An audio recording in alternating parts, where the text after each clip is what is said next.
logo, se não está em lugar nenhum, muito certo se exige que tenha logo, tem que estar lá em cima escrito apenas termo de consentimento livre esclarecido, ou termo de assentimento para o menor. Tem que haver um tempo do participante conversar com amigos, eventualmente se for na área de saúde, até com o seu médico, para concordar. E depois várias coisas.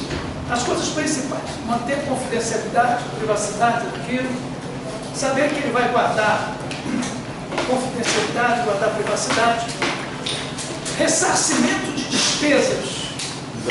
Na área da saúde, é quando o participante vem ao hospital numa data que não teria que vir, tá? Ele teria que vir só pela pesquisa.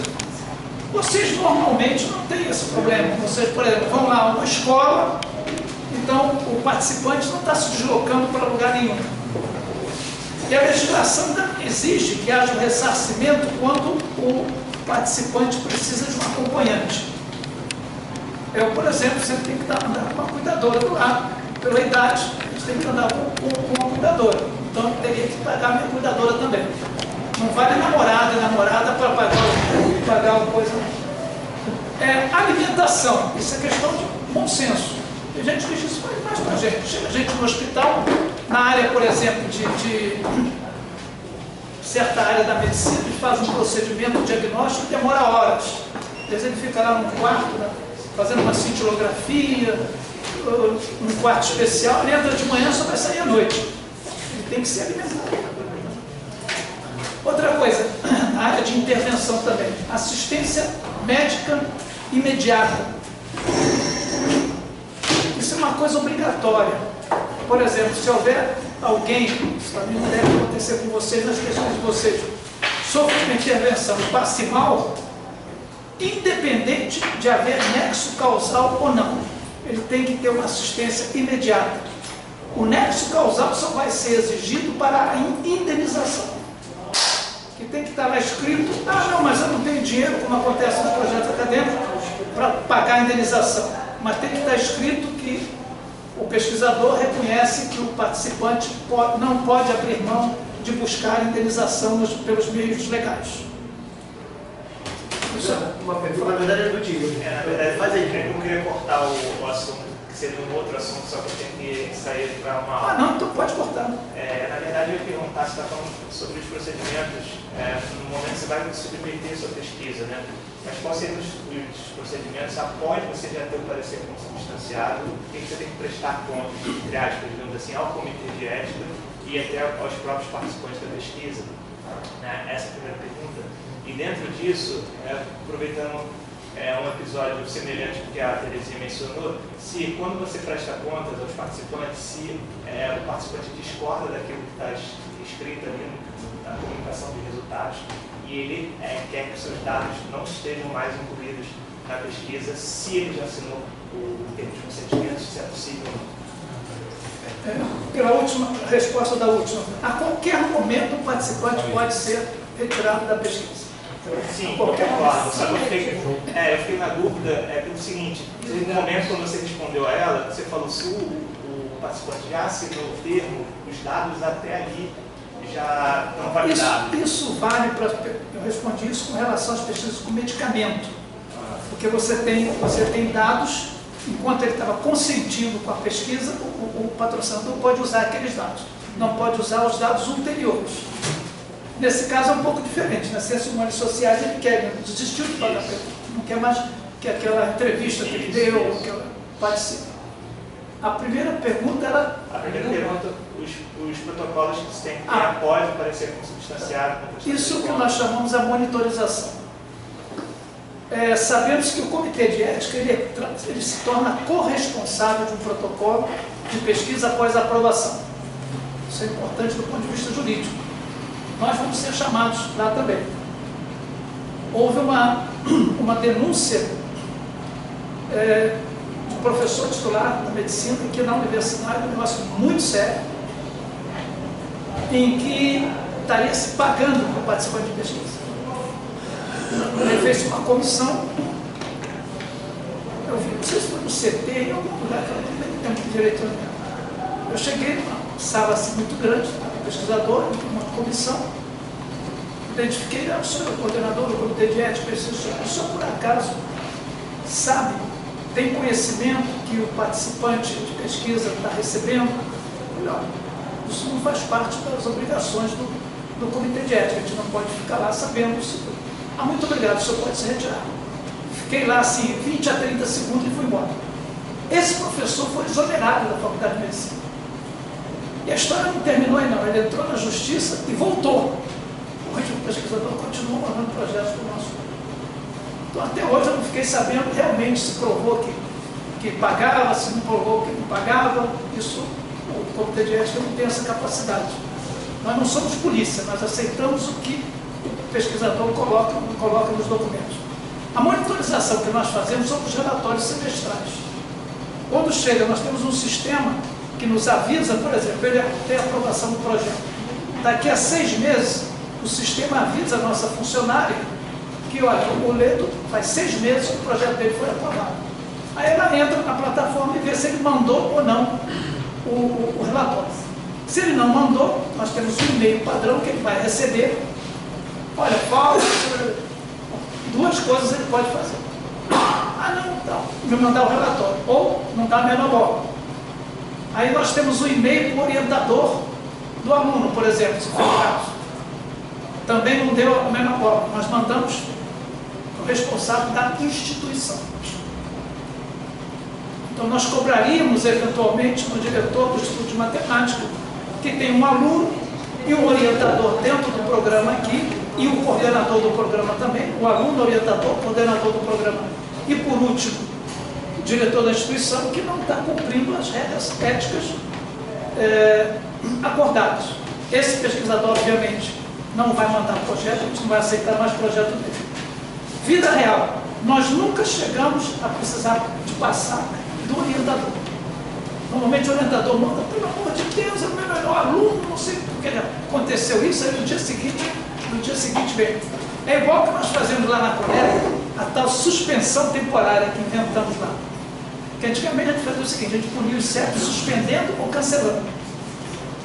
Aí agora nós bolamos uma coisa, a suspensão temporária. Tem uma coisa que o CEP não está funcionando bem, registro, renovação, tempo, a gente pede para renovar, o cara já está 6 meses, não renovou, a gente manda uma correspondência de suspensão temporária. No dia seguinte vem tudo direitinho. Engraçado isso, é a psicologia do relatório do celular é bem simples mesmo. Esse relatório é muito simples. Simplíssimo. Nós agora, inclusive, tudo está no forno, um modelo de relatório para não ensaios clínicos, você vai ser um dos beneficiados. Só para dizer, outra coisa, aqui não sei se acontece isso, infelizmente lá às vezes acontece isso. Ficam meses e não se recrutou nenhum participante. E aí, como não começou a pesquisa, o pesquisador infere que não precisa mandar o relatório. A gente tem que saber, não, isso é importante para a gente saber que não começou a pesquisa. Já vou ver você falar assim. Então, esses são os relatórios. E depois um relatório final, obviamente. Outra coisa, relatório tem que ser uma notificação isolada e só correspondente àquele período. Por exemplo, relatório de janeiro a junho.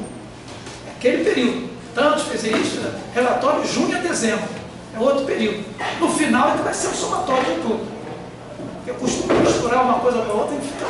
Não dá só um professor de matemática para a gente conseguir descobrir que número é aquele. Olha, parece um número, a gente não sabe de onde veio. Mas o que a gente faz com relação à monitorização? É isso. Outra coisa para espanto meu. Agora em junho fiz. São 10 anos de coordenador do Comitê de Ética.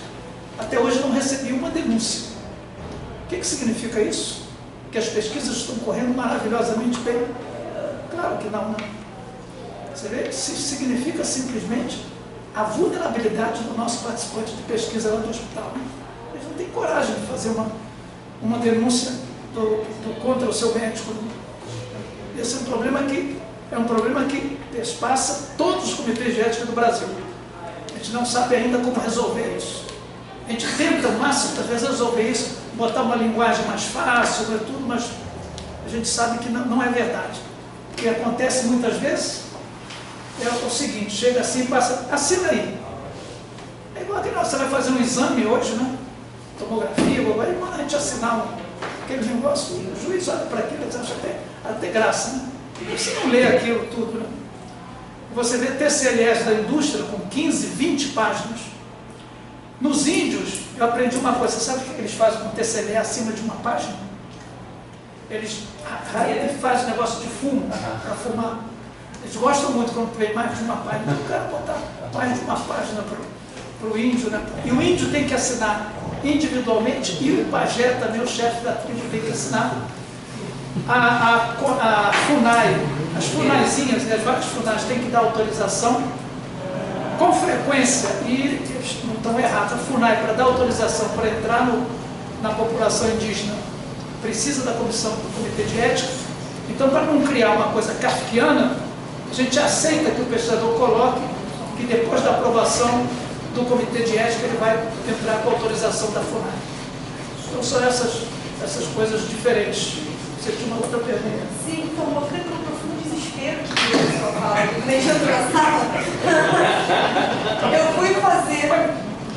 Esse movida pelo profundo, essa oração reduzida do particípio é própria do pessoal do CDS, movida pelo profundo. Gostei, vírgula. Eu fui olhar por que foi que as pessoas me falaram, porque a informação da secretaria que precisava passar por eles. Aí eu falei assim, não, cara, é impossível, porque isso causa um problema ético que alguém antes de mim deve ter passado, deve ter uma solução. O que acontece? Eles, quando eu fiz trabalho com a Secretaria Municipal de Saúde, eu não precisei passar pela Secretaria Municipal de Saúde. Você submete a Plataforma Brasil jogou para o Pedro Ernesto, para o Comitê de Ética do Pedro Ernesto, e eu segui a vida. Aparentemente, o Comitê de Ética do Pedro Ernesto, você pergunta onde estavam participando de pesquisa? Onde estavam os participantes da pesquisa? Estavam no hospital, na casa de parto de Israel. Foi para onde me jogaram. A casa de parto é uma coisa da Secretaria de Saúde. Sim, então. E aí, assim, aí eu fui jogada para o Comitê de Ética do Pedro Ernesto. Está escrito lá, a unidade estava avaliando, dando parecer no negócio, estava lá que era o Pedro Ernesto. Não sei explicar melhor, estava escrito lá. E aí, então, eu queria saber o seguinte: eu não tenho, então, que submeter à Secretaria Municipal de Educação, submeter só a Plataforma Brasil. Primeiro que você cometeu, como sargentinhos, um equívoco nesse outro primeiro. Tudo que vai acontecer daqui repara só, participante de pesquisa, sou lá da casa de parto, participante de pesquisa, sou esposa de uma mulher que foi atendida lá, quero fazer uma denúncia. Aí eu sei, vou ter que ir na UERJ. Mas não fui eu que botei que eu queria ser coisa da Eu sei disso. Mas quando você submete, se você entrar lá no nosso portal, você vai ver que este caso você teria que submeter como o seu trabalho aqui, do doutorado. No trabalho esse que eu Esse da UERJ. Mestrado. Mestrado em que instituição? Mestrado no Instituto de Ciências Sociais. De onde? Da UERJ. Tá. Então a proponente estuda Ciências Sociais da UERJ.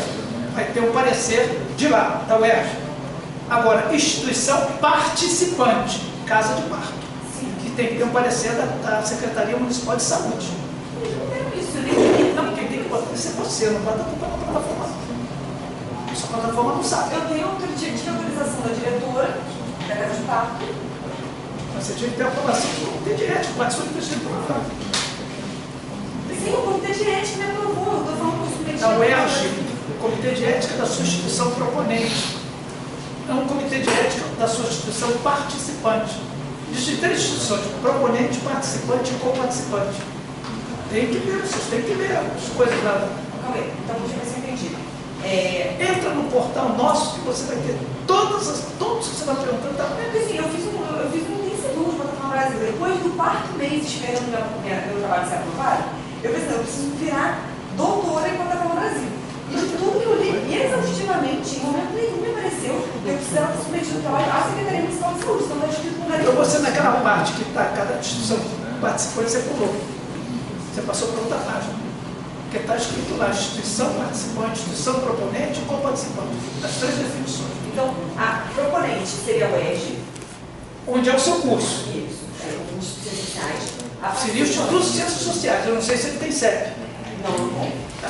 seria o CEP de lá. Então ele tem o CEP do Tudo UERJ. que é do UERJ é avaliado pela internet. Tá, tudo bem. A proponente, que Isso. seria a casa de parto, no meu Não, caso agora. proponente não. Não, a proponente a participante que seria a casa de parto. No meu caso hoje, a participante seria a escola. Sim. Tá. E aí a co-participante é o quê? Não, co-participante co-participante é onde você realiza apenas uma etapa da pesquisa. Na área de saúde, por exemplo, um laboratório. Eu colho um sangue e vou mandar para um laboratório fazer uma dosagem de uma glicose. O resto da pesquisa ele não participa, isso é co-participante. Co-participante não precisa nem ter aprovação do CEP, não tem folha de rosto, não tem pesquisador responsável lá. Simplesmente uma autorização do laboratório, você vai fazer aquele exame. Co-participante onde faz uma etapa da pesquisa. Tem que ler a 510, tem que ler a 462. Tem que ler. Eu achei bizarro, porque se fala um documento que aparentemente é tão importante, e eu recebi agora, eu tenho um parecer positivo. Posso te dar uma sugestão? Entra no portal do Hospital Universitário Clementino Fraga Filho, vai assim à esquerda, clica assim, pesquisa, e bota lá Comitê de Ética, e põe documentos da submissão. Está tudo escrito isso lá, como se pegasse na sua mão. Quem já leu aquilo lá sabe o que eu estou falando. Desde a carta de apresentação até o final. O que eles são proponentes, o que eles são participantes, tudo assim. Então, inclusive no da prefeitura. olha, você leu lá, a prefeitura, para entrar na prefeitura tem que ter aprovação desde do comitê seria da da proponente instituição, nada. né? Sim. Senão nem entra. Primeira Eu nem passo aprovação. pelo comitê de A lá. minha questão não é isso, o problema não é apresentar a Secretaria Municipal de Educação. A minha questão não é se eu tenho que apresentar um comitê de ética da instituição proponente, que seria, no caso, o Hospital Universitário. A minha questão é que no momento da instituição eu preciso apresentar isso para a Secretaria Municipal de Educação. Senão você não entra. Senão Senão você não é autorizado. Tem que ter o comitê de ética da instituição. Quando você participante. Mas a instituição, oi, felicidade, não seria essa? Essa é a proponente. proponente. A outra é participante, filho. Isso está no manual da plataforma social.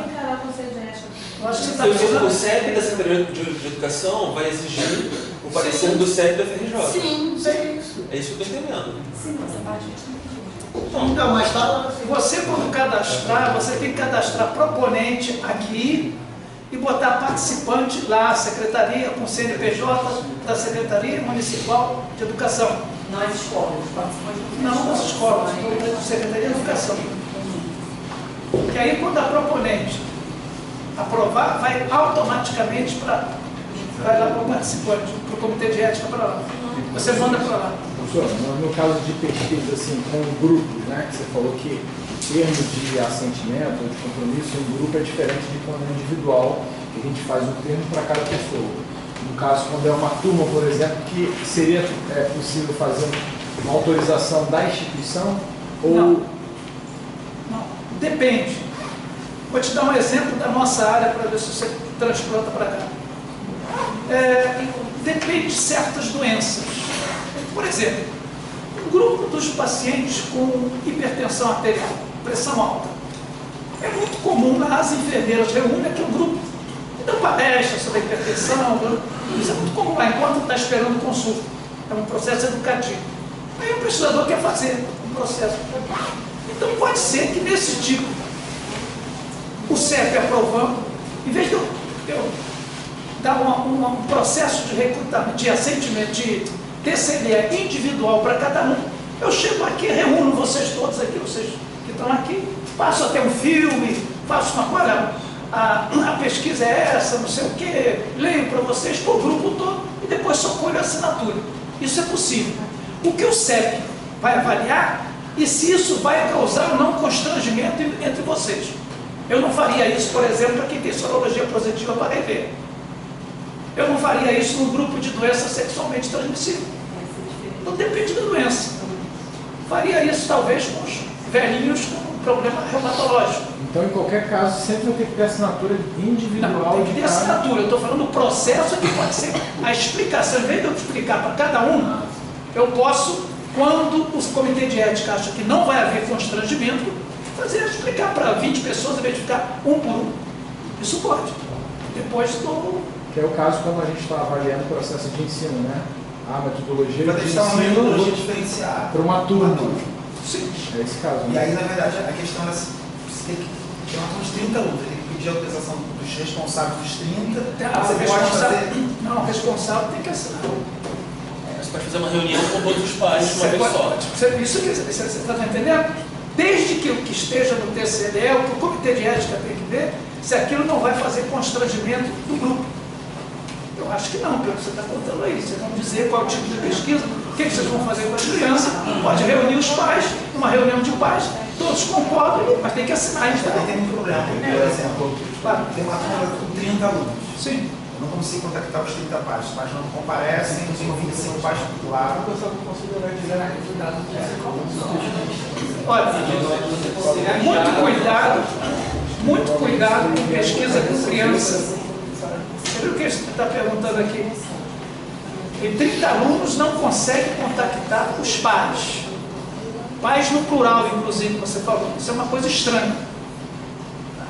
Não há um responsável. Até aquele menino que não tem pai, não tem família, tem um conselho tutelar para concordar. Cuidado de não fazer pesquisa com criança sem autorização. Não dá nada. Desde que eu não brigue com você e vá lá te denunciar. E a vida real é essa. E aí é um problema. Cada vez hoje, então, você está na imprensa, olha, você está fazendo certas perguntas para as crianças que não deviam, às vezes pode ser mentira. Então, muito cuidado com isso. Então, a maioria das vezes, se não consegue pai, né? E outra coisa, isso é uma sugestão de quem trabalhou 36 anos em pronto-socorro.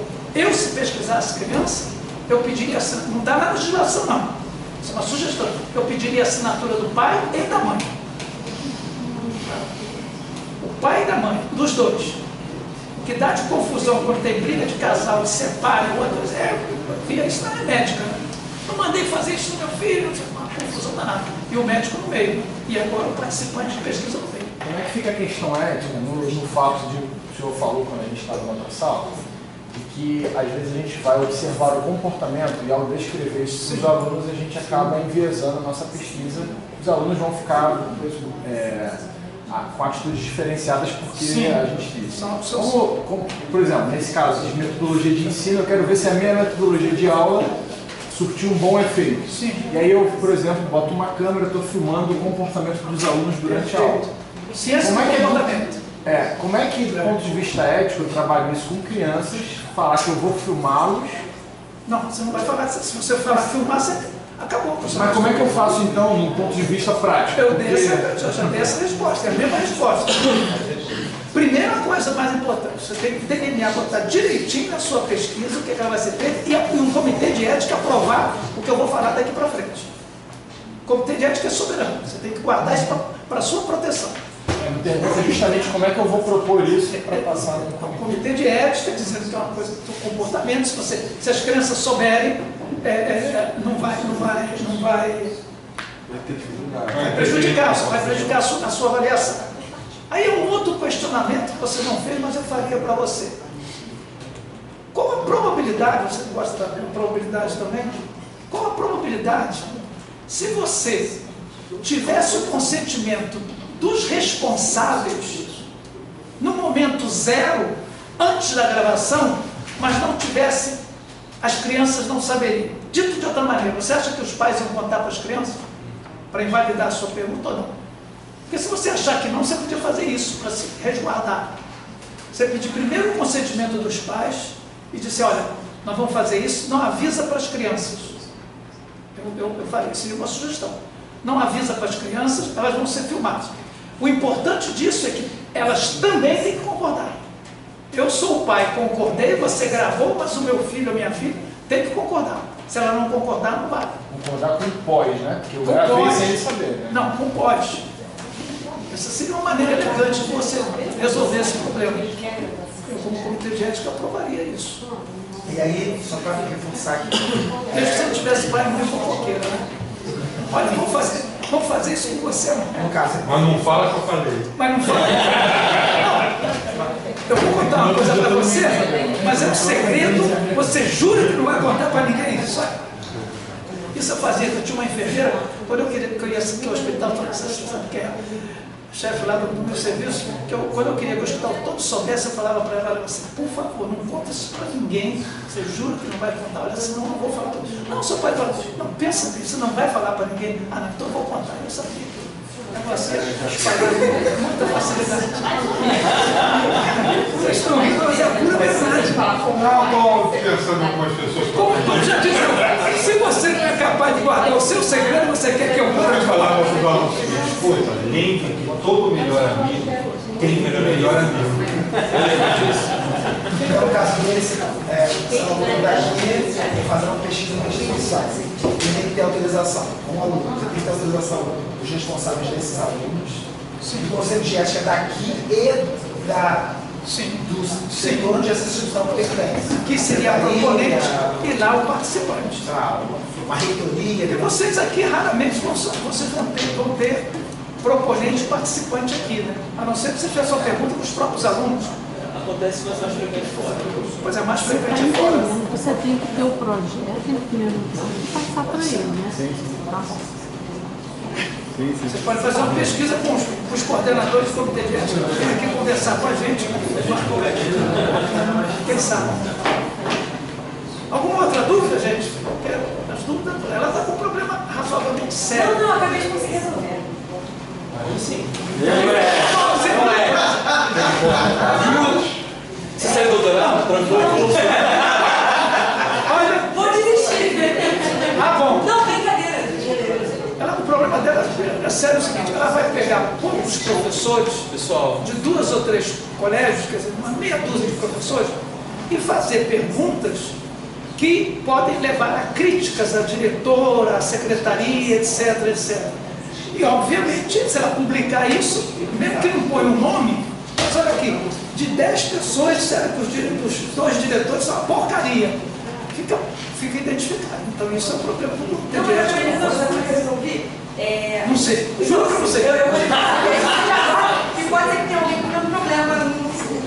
A Secretaria Municipal de Educação queria que eu mandasse pedido nomeando as escolas porque eles são fofoqueiros. Na norma, eu preciso da autorização deles, da autorização das escolas, eu preciso enviar os 2 em separado para o comitê de ética da unidade. Daqui, entendeu? Então eu não preciso enviar a carta de autorização da escola para a Secretaria Municipal de Educação. Mas você acha que eles não vão fazer críticas à diretora da escola, para ser só a secretaria? Não, mas eles vão fazer a direção também. Mas isso não é o problema. O problema é o seguinte, quem faz esse tipo de notificação é o diretor legal político, o diretor cai o tempo todo. A questão principal para mim são os professores que fazem relatório. Entendeu? Então, mas agora não tem mais problema, porque isso não passa para a secretaria, entendeu? Isso não chega, veja bem. Sim, mas se o diretor da escola, eu vou saber que 7 dos professores falaram mal de mim, eu praticamente sei quem são. Não, esse é um ponto, você não sabe quem são, porque na tua escola tem professores, tá? O problema não é a direção da escola, o problema é a secretaria da educação. Eu vou ficar contente de saber que o meu professor não, é porque o trabalho é a pesquisa, é sobre a BNCC. Então, o pessoal foi para. Eu posso explicar de jeito, está metendo um malho. Tá? Na Secretaria de Fiscalização, na BNCC, no MEC, não era a direção da escola, a direção da escola está junto com os professores. Então, você resolveu. Então, eu resolvi o problema, eles queriam que enviasse. Porque normalmente a gente tem esse problema, professor com a direção da escola. Não, esse não é o problema era com a secretaria. E eu acabei de resolver porque eu descobri que eles queriam que eu mandasse essa carta com os positivos, porque eles são fofoqueiros. Tipo, não está isso na resolução do fofoqueiro. Pronto, está resolvendo o problema. Então, uma outra pergunta que pode ajudar todo mundo aqui. Vamos imaginar que meu foco é o professor, agora não mais o aluno. Sim. Aí eu quero analisar, por exemplo, diferentes comportamentos de professores que usam ou não tecnologia, comparar isso. Uhum. E aí eu vou assistir, por exemplo, essas aulas. Então eu vou estar num ambiente com alunos, de repente filmando o professor, e eventualmente eu passar um aluno para um lado para o outro, mas meu foco é o professor. A questão é, e a necessidade nessa situação da autorização dos pais? Não, dos pais não. Dos alunos. Participante é o professor. Mas A dificuldade dessa pesquisa não é mais encoberta. Por exemplo, eu estou dando aula para vocês todo dia, de repente aparece uma cama. Você não filma isso todo dia. Nem tem presente alguém estranho. Eu já avaliei esse tipo de pesquisa e o comportamento do professor muda Mas claro. consideravelmente. Não, tudo bem, mas que seja. Você acha que eu estou confortável aqui? Sabe? Não. Mas aí não, é questão do pesquisador, né? A questão não é essa. A questão é em relação aos alunos. Porque os alunos eventualmente podem aparecer Você está na analisando filmagem. o participante ou o professor. Então não tem que ter o responsável, não. O Quem vai autorizar professor pode chamar atenção a alguma coisa, por exemplo, que o professor falando com o aluno pode chamar atenção. O participante de pesquisa é o professor. Mas Eu eu estou estou entendendo. professor, não é o aluno. É porque normalmente. Por exemplo, se eu estiver sendo filmado aqui para coisa, não são vocês os participantes. Você pode fazer pergunta para mim, mas você não está participando. Eu estou sendo avaliado da minha maneira. Isso aí não. Dependendo do que for observar, vai observar o diálogo dele com os alunos. Pois é. Mesmo que o foco seja o professor, como o professor reage por determinada dúvida, indiretamente. Você vai ter que usar a dúvida do aluno para poder analisar o comportamento do O professor. aluno fez uma pergunta, o professor respondeu, você achou Não, você está interessante a resposta. analisando, a sua pergunta é o professor. A análise dele. Mas eu não tenho que colocar a pergunta no contexto, e aí é de um aluno Não, da aula da não, sala. o aluno não é participante de pesquisa no caso. Ele está numa aula, então você teria que ter concordância, cada aula o pai tem que concordar, deve estar Não, para divulgar esses dados. No caso, o problema é tipo assim, eu vou gerar uma pesquisa em cima disso. Você já está falando outra coisa. Ele está dizendo que analisar o comportamento do professor. Agora você já está falando que vão analisar dados de informação do aluno. Aí já muda de figura. Não, acho que é analisar esses comportamentos para gerar uma pesquisa. É impactada pela fala do aluno.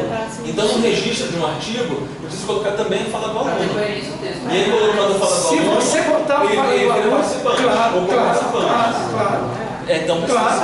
Mas aí, às vezes, pode correr, por exemplo, eu quero filmar só o comportamento do professor. Aí, a posteriori, surgiu uma pergunta que não estava planejada. Eu posso fazer um termo de... Pode anexar. Pode anexar alguma coisa? As fazer o perguntas pedido. não vão estar Previamente. O comitê de ética vai estudar a situação do caso, sabendo que os alunos vão fazer perguntas. E se você vai usar as informações das perguntas, ele é participante também. Se você vai usar só como o professor, o comportamento do professor só, é uma coisa. Um exemplo aqui, não? Estou sendo analisado o meu comportamento. E não a pergunta de vocês. Se eu analisar a pergunta de vocês são participantes também. Aí precisa de autorização do aluno, do professor, do responsável. Obrigado. Ok, alguma dúvida mais? Que perda o seu protocolo? Porque eu me lembro, porque tudo passa pela minha mão. Memória da coordenação. Hein? Já foi aprovado. Ah, que é aquela assinatura? Não, vai ser. Mas foi, você mandou um e-mail. O senhor falou que vai levar na hora. Assim, Mas foi, ele foi aprovado. Partinha dentro. Aí eu entrei em contato com o pessoal, tem alguma coisa errada. Está aprovado aqui, mas estão pedindo para eu fazer algumas. A pendência está saindo aí, mostrando como a gente é. Aí você mesmo mandou e-mail, o professor houve um erro de digitação, na verdade está aprovado, mande isso com as respostas que Deve ter sido o que mandei. aconteceu com o protocolo dele. O relator fez um relatório, criou uma pendência. No colegiado, nós achamos que era, ou botou em recomendação, devia ter saído aprovado. E eu esqueci de tirar o não aprovado e botar aprovado. Erro meu, na hora de ele mandou um e-mail. Eu achei sempre que estava aprovado e tinha alterações, eu entrei na ó, tem alguma coisa? Não está aprovado. Não está aprovado. Olha, só existe dentro do CEP um ser humano que não falha, que não erra nunca. São as minhas funcionárias. Eu erro muito. Extremamente na frente todas as pessoas, o tratamento espetacular. Eu erro também, né? Professor, não sei o que, tentou te explicar. Eu falei, não explica que é pior. E ainda atura a falta de paciência de vez em quando nós. Não, falta de paciência não é problema. O problema é a falta de educação. Mas nós vamos resolver isso. Vou botar o negócio gravar. Porque tem queixa dos dois lados.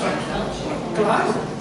Eu já testei isso, já fiz um piloto, porque se queixa o pesquisador de ser mal atendido e elas do pesquisador. Eu não sei quem dá razão. Cada um é igual filho. Você conversa com o pai, você dá razão ao pai, conversa com a mãe, dá razão à mãe. Aí fiz um piloto disso, uma maravilha. Todo mundo achou que era muito bom, né? Porque tem uns pesquisadores mal educados. O atendimento é excepcional. Não, e às vezes elas também sem perguntas, que, poxa, em dúvida. Ontem, por exemplo, estava respondendo as pendências, apertei um botão, não, caiu o sistema. Aí apagou, eu tive que entrar novamente. Quando eu entrei, eu não achei mais o relatório que eu estava fazendo. Sumiu! Ela falou, entra, me dá aí, quando ela me 5 minutinhos, eu vou não. E olha aqui, para terminar o exemplo, você tem mais uma pergunta. Exemplo de vida real, mais ou menos 1 a 2 vezes por semana, ligam lá para a gente e falam assim, vou usar um termo mais branco, é da porcaria aí esse cérebro? Assim mesmo. Aí ela, essa senhora aqui, é porque eu já mandei aí o meu protocolo, já tem 6 meses, essa porcaria aí não me dá resposta. Não, tudo bem, como é seu nome? Olha, não conseguimos localizar aqui o seu problema. O senhor tem o número do CAI? O que é isso? Não, quando o senhor manda para cá, o senhor não recebeu um número e tal. Não tem isso não. Aí a gente já sabe, mas não deve dizer. Me diz uma coisa, quando o senhor terminou, o senhor clicou em enviar? Vocês comigo, não enviou, eu não recebi nenhuma resposta. Ah, tá vendo? Olha só. Olha aí, viu? Agora pergunta se no dia do imposto de renda não esquece de enviar. Você não esquece de chegar lá no... Você recebe uma resposta dizendo que foi enviado, pode ser. Sim. Mas isso não é... Meu protocolo está aí há 6 meses. Aí você vai ver. Não, agora outra que reclama. E é verdade. Ele chegou lá, pendência documental. Aí o cara vai, esquece, vai para a praia. 15 dias depois resolve, manda o documento. Pendência documental é que está com a funcionária, ainda não veio para a gente. Aí vem para o relator, a gente faz primeiro, não tem nenhum acima de 30 dias. 30 dias a gente manda pendência. Faltou isso, faltou assinatura. Pergunta, a gente tem 30 dias para responder também. O máximo de 30 dias. De 30 dias. Que é um Se não responder nesses 30 dias... É não aprovado. É não aprovado. Está na norma nossa operação. Não existe pendência de pendência. Aí o cara demora 2 meses. Aí o orientador, eu esqueci. Aí o cara vai lá, aí começa. Aí se mete de novo. Está em janeiro. Sim, está em janeiro, nós estamos em outubro, não tive aprovação. A frase, do ponto de vista linguístico, é perfeita. Mas do ponto de vista operacional, é verdade. Ele tem que dizer, não, eu mandei, não mandei resposta na época, quando direito. Você te mandou uma resposta, você tem escrito lá, você tem 30 dias para responder. Tudo escrito ali. Confessando aqui, isso não é para gravar, não. As instruções que estão, não, brincadeira. As instruções que estão lá no nosso portal, nem eu queria que fosse assim. Eu me sentiria humilhado como pesquisador, mas as funcionários e os membros me convenceram a deixar como está lá. Entra lá para vocês verem o que está escrito. Quem já entrou lá já sabe o que está. Tá lá. Se for não sei o que, professor, se for professor da faculdade, se for médico, não sei o que, se for não sei o que. Gente, aquilo ali, eu ficaria constrangido de ter aquelas informações. Mas me convenceram de que tem que ser assim. E nem sei. Me convenceram tanto que nem assim resolve. Já pegou o manual do equipamento elétrico? Pois é. Não está funcionando a primeira frase, verifique se está ligado na tomada. Mas é verdade. Se você nunca viu, essa é a primeira frase que aparece. Vida real, está lá assim. Depois verifique se está off. Vida real, está lá assim. Carta de apresentação. A finalidade, botar a finalidade. Por exemplo, trabalho de final de curso, tese de doutorado, mestrado, fecha parênteses. Por exemplo, aí liga, eu estou com um problema sério. O que houve? Eu estou com o meu projeto, eu sou aqui da UFRJ, o CEP seria esse, mas vocês não recebem o meu projeto. Não recebem? Não, vocês aqui estão dizendo que só pode ser, só se for mestrado, só se for doutorado, só se for... A pessoa não sabe nem o que é, por exemplo. Então, tudo isso acontece. Você tinha uma pergunta? Não é exatamente uma pergunta, não. Liberdade de expressão, enquanto houver. Eu sou orientadora. E a maior dificuldade que eu tenho tido... Você é o quê? Orientador. Esses são os caras culpados. Os mestrados. São com os mestrados. Entendeu? Mestrado. Porque o tempo é muito curto. Então, assim, realmente, o comitê de ética fica muito complicado. Eu acho, por causa do tempo de 2 anos, são 2 anos só. Pois é, mas essa é uma crítica que o meu comitê não pode aceitar. Não. Porque se eu comparecer com menos de 30 dias... Não, mas não é assim. Não é bem assim. Coisa complica muito. Bom, acaba que complica muito no caso do mestrado. Os meus 2 primeiros alunos que submeteram ao comitê de ética foram alunos de mestrado. Sim. E assim, realmente o processo foi super longo. Mas no nosso comitê, Eu acho que um deles capaz Você de não precisa saber, ter. porque Eu não sei. não existe um protocolo no nosso comitê desde 2012 que tenha ultrapassado 30 dias para parecer. Tá. Então, eu não sei se a senhora considera 30 dias muito. É porque o problema é o seguinte, você demora para preencher tudo, aí você submete, aí depois volta, aí tem que esperar mais 30 dias para um, para outro, e é isso que demora. Bom, a pendência documentar é porque não leu aquilo que está escrito no portal. Porque não tem como a nossa funcionária inventar uma pendência. Porque nós temos, se vocês repararem, nós temos textos padrão sobre as pendências documentadas. Olha, os documentos são listados abaixo das pendências. Por exemplo, veio imagem. Mas está escrito lá que não pode mandar imagem. Então isso é uma coisa. Porque se submetendo, o que nós temos de rotina, submete-se os documentos, e se tiver tudo no portal, e tiver pedido à senhora uma coisa que não está no portal, você tem que reclamar. Não existe isso. Ela no mesmo dia manda para mim e eu indico o relator. O nosso relator tem 7 dias para dar um parecer, máximo. Se ele der no 7º dia, na próxima quinta-feira entra na coisa. Se tiver tudo direito, está aprovado. O que acontece é isso. Tem pendência documental, volta de novo, não resolver os documentos de novo, falta assinatura, falta o carimbo, né? Falta uma coisa, falta outra, aí vem para nós. Aí cria pendência, aí volta de novo, isso é verdade. Mas isso não é problema do CEP. A senhora tem que ver onde está o gargalo do tempo. Porque não pode acontecer isso. Uma das preocupações do CEP, a obrigação é dar um parecer até 40 dias. O nosso estabelece 30, nem 40. Então não há como. Se acontecer isso, a senhora tem que ver com o seu aluno. Senta aqui, me diz o que você fez no dia tal, o que fez? Dia tal, e agora? O que a senhora está falando é verdade. Com frequência tem isso. Agora tem que saber onde está o problema. Eu só defendo que o problema não é o tempo do parecer do centro. Isso eu garanto. Agora tem que ver isso. Pendência documental, infelizmente, nós estamos com esse projeto de pendência zero. Qual é o interesse, gente? Eu falo sempre lá, tinha que ter um psicólogo no centro. Porque qual é o interesse nosso? Que eu viesse o seu projeto e eu aprovasse na primeira reunião e só visse a senhora daqui a 6 meses. Porque isso é mais trabalho, se vai e volta, mais trabalho. Mais trabalho para mim, para o meu relator, para o membro, para todo mundo. Para a funcionária que fica mandando de volta, em vez de aceitar. Então, alguma coisa errada nesse processo. E o que eu quero saber é isso. Nós fizemos direitinho, lá, só está lá. Teve um problema, e acredito piamente, os pesquisadores, a maioria tem esse problema. Demorou muito no CEP. Agora, vai ver qual foi a causa da demora. Posso lhe garantir isso, que nós não temos projeto acima de 30 dias. Nenhum. Na E verdade, por mais complexo que seja. eu acho que realmente é um exercício, inclusive, muito interessante, porque vocês perguntam qual que é o objeto de pesquisa, qual que é o método. Então tem assim, sabe, uma descrição do projeto que realmente a pessoa tem que se esforçar para fazer, porque um aluno de mestrado, ele ainda é um pouco imaturo para responder sozinho determinadas questões. Entendeu?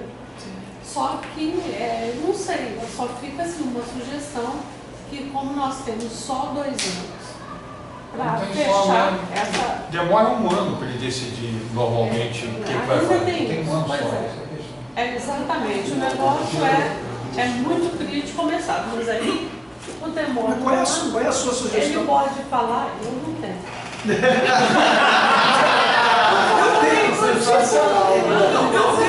Eu tenho, mas não é sugestão. É obrigação do orientador e do aluno ir no portal do CEP e seguir as instruções. Não é sugestão, não. É uma obrigação. Não é só uma observação de que nos casos de mestrado a gente tem essa questão dos 2 anos. Essa coisa que ele falou ali, aí pode ser um problema nosso, que é da indefinição do 1 ano. Porque se você entra num programa já com o seu projeto, você submete o projeto para o comitê de ética.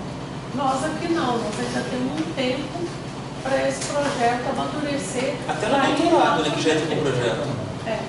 Então você entra no doutorado com um projeto como mestrado caminho, não é? Então, isso que eu estou falando, até no doutorado que já entra com um projeto, ele com frequência muda muito ao longo do primeiro ano. Sim. Foi um ano que o projeto já está bem. O que eu preciso é o seguinte, mas vocês, um instantinho, para a gente terminar. Pessoal, o nosso e-mail é cep@hucff.ufrj.br. Vocês conhecem isso de cor, vocês têm semelhante para lá. Qualquer problema que vocês tenham, documentem para mim, me mande esse. Pode mandar para isso que eu respondo pessoalmente. Eu respondo pessoalmente a esses e-mails. Olha, aconteceu isso. O projeto entrou aí, ainda não tem parecer, eu quero saber o que está acontecendo. Pode ser, inclusive, que aconteceu algum problema na plataforma. Não sei. Mas eu quero saber. Para resolver. Obrigado, estamos a partir de 3 horas, acho que a hora de acabar. Vamos lá. Obrigado, gente.